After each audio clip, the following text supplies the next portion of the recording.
కొన్నిసార్లు దేవుని బిడ్డలారా, పరిశుద్ధాత్మ దేవుని యొక్క ప్రేరేపణలను మనం అర్థం చేసుకునే వారముగా మనం ఉండాలి. దేవుని బిడ్డలారా, పరిశుద్ధాత్మ దేవుడు కొన్నిసార్లు మంచి పనులకై మనల్ని ప్రోత్సాహపరుస్తూ ఉంటాడు. అంతరంగంలో మనల్ని బలవంత పెడతా ఉంటాడు. అంతరంగంలో మనకు ప్రేరేపణను ఇస్తూ ఉంటాడు.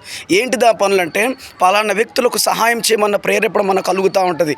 పలానా దగ్గరికి వెళ్ళి ఆ పని చేయమని పరిశుద్ధాత్మను ప్రేరేపణ ఇస్తూ ఉంటాడు. పలానా విధవరాల దగ్గరికి వెళ్ళి సహాయం చేయమని పరిశుద్ధాత్ముడు ప్రేరేపణ ఇస్తూ ఉంటాడు.